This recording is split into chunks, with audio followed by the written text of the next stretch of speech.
Halo saudara, dari Arlington, Virginia, saya Helmi Yohanes dan tim VOA kembali hadir dengan serangkaian berita Amerika Serikat dalam segmen Sapa Dunia. Kami awali dengan rekor jumlah pelaku perjalanan pada liburan jelang Hari Kemerdekaan Amerika 4 Juli ini. Sebanyak hampir 3 juta penumpang melintasi berbagai bandara Amerika pada hari Jumat, sementara puluhan juta lainnya bepergian lewat darat. Baik lewat udara maupun lewat darat, jumlah warga Amerika yang bepergian pada liburan 4 Juli ini mencapai rekor. Badan Keamanan Transportasi Amerika mencatat sekitar 2,88 juta penumpang melewati pemeriksaan keamanan berbagai bandara Amerika pada Jumat kemarin, yakni melampaui rekor jumlah penumpang pada liburan Thanksgiving tahun 2019. Penerbangan mulai kembali normal setelah terjadinya ribuan penundaan ataupun pembatalan keberangkatan pada pekan menjelang libur Hari Kemerdekaan 4 Juli. Sebagian penumpang pesawat yang mengalami pembatalan penerbangan akhirnya memilih menggunakan mobil untuk mencapai tujuan, meski terkadang harus menyetir belasan jam. Asosiasi Otomotif Amerika AAA memperkirakan lebih dari 43 juta warga Amerika bepergian lewat darat selama akhir pekan jelang 4 Juli, yakni naik 2,4% dibanding tahun lalu. Kabar baiknya menurut AAA, harga bensin di Amerika saat ini lebih rendah dibanding periode yang sama tahun lalu, dengan harga rata nasional untuk bensin reguler adalah $3.53 per galon atau sekitar Rp14.000 per liter. Saudara, Turki mengecam pembakaran Al-Quran di Stockholm dan ini diperkirakan akan mempersulit peluang Swedia untuk bergabung dengan NATO. Permohonan masuk NATO ini diajukan Swedia bersamaan dengan Finlandia menyusul serangan Rusia terhadap Ukraina tahun 2022, tapi terhambat oleh karena penolakan Turki. Insiden pembakaran Al-Quran di depan masjid di Stockholm jadi halangan baru bagi Swedia untuk bergabung dengan Pakta Pertahanan Atlantik Utara NATO. Presiden Turki, Recep Tayyip Erdogan, yang sejak awal menolak upaya Swedia masuk NATO, mengecam pembakaran kitab suci umat Islam. Müslümanların kutsallarına hakaret etmenin düşünce hürriyeti olmadığını, batılı kibir abidelerine eninde sonunda öğreteceğiz. Perdana Menteri Swedia meminta agar keanggotaan negaranya tidak dikaitkan dengan pembakaran Al-Quran. Jag tycker vi alla ska ha fokus på rätt saker just nu. Det är viktigt att Sverige blir medlem i NATO. Vi har viktiga och stora frågor att hantera och jag tycker att bara för att saker och ting är lagliga så är de inte lämpliga som jag sa häromdagen.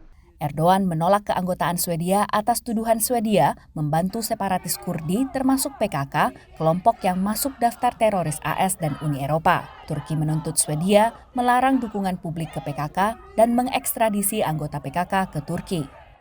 Analis menilai AS bisa jadi kunci kebuntuan ini.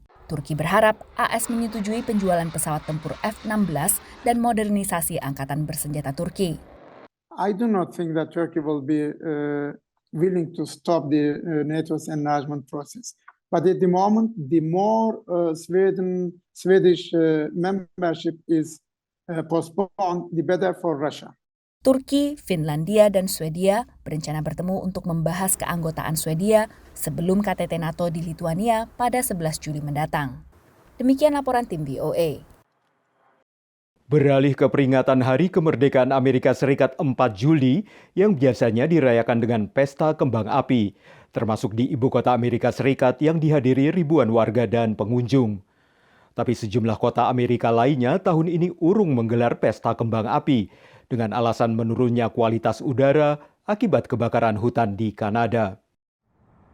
Langit sebagian Amerika Serikat kembali berasap akibat kebakaran hutan yang berlanjut di Kanada. Di Chicago, negara bagian Illinois, banyak warga mengenakan masker kembali untuk menghindari menghirup polusi. You can definitely tell it smells like a campfire out here. I'm actually from New Mexico and just visiting out here.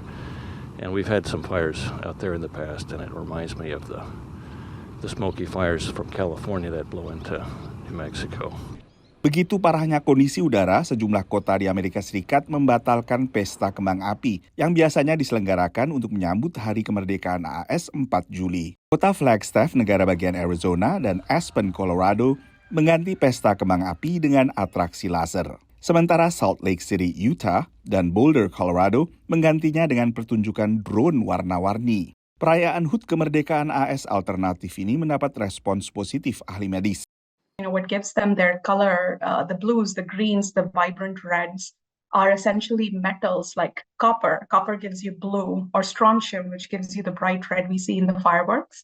Dengan kondisi udara yang sudah memburuk di banyak kota, menghirup zat-zat dalam bahan baku kembang api ini dikhawatirkan bisa memperparah gejala penderita asma dan gangguan pernafasan lainnya. You may experience aggravation of symptoms.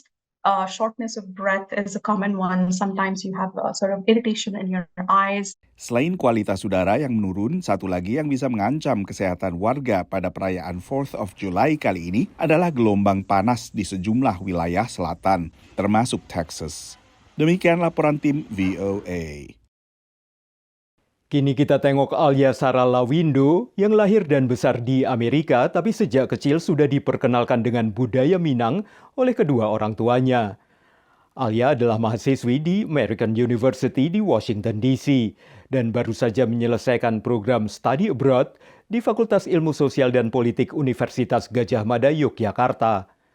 Ia memanfaatkan kesempatan itu untuk menggali lebih dalam akar budayanya dan menjalin kerjasama dengan institusi pendidikan di Sumatera Barat. Inilah Alia Sarah Lawindo, generasi kedua diaspora Indonesia yang lahir dan besar di Amerika. Sejak kecil, Alia sudah aktif mempromosikan serta melestarikan budaya Minang melalui sanggar Rumah Gadang USA yang didirikan oleh orang tuanya. Mahasiswi American University jurusan Hubungan Internasional di Washington DC ini baru saja menyelesaikan program studi abroad di Visipol Universitas Gadjah Mada, Yogyakarta. Study abroad program itu adalah program yang mahasiswa atau mahasiswi di sana milih program yang universitas masing-masing partner sama universitas luar negeri dan mereka bisa keluar negeri 1 semester untuk meneruskan pelajaran mereka. Sebagai duta Sumbar di Amerika, Alia menjalin kerjasama dengan Universitas Muhammadiyah Sumbar melakukan program pertukaran informasi pendidikan, agama, dan budaya secara virtual dengan mahasiswa dan generasi muda Minang di luar negeri.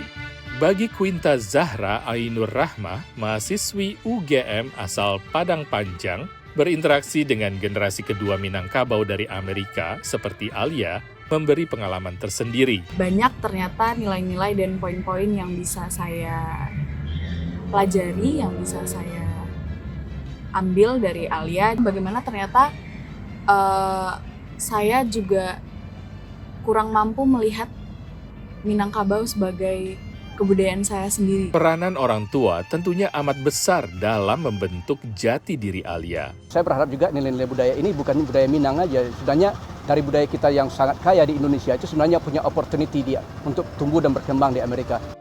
Dari Yogyakarta, Indonesia, dan Washington DC, tim VOA. Saudara, kami akan kembali dengan Sapa Dunia Senin depan. Terima kasih atas perhatian Anda. Dari Arlington, Virginia, saya Helby Yohanes dan tim VOA.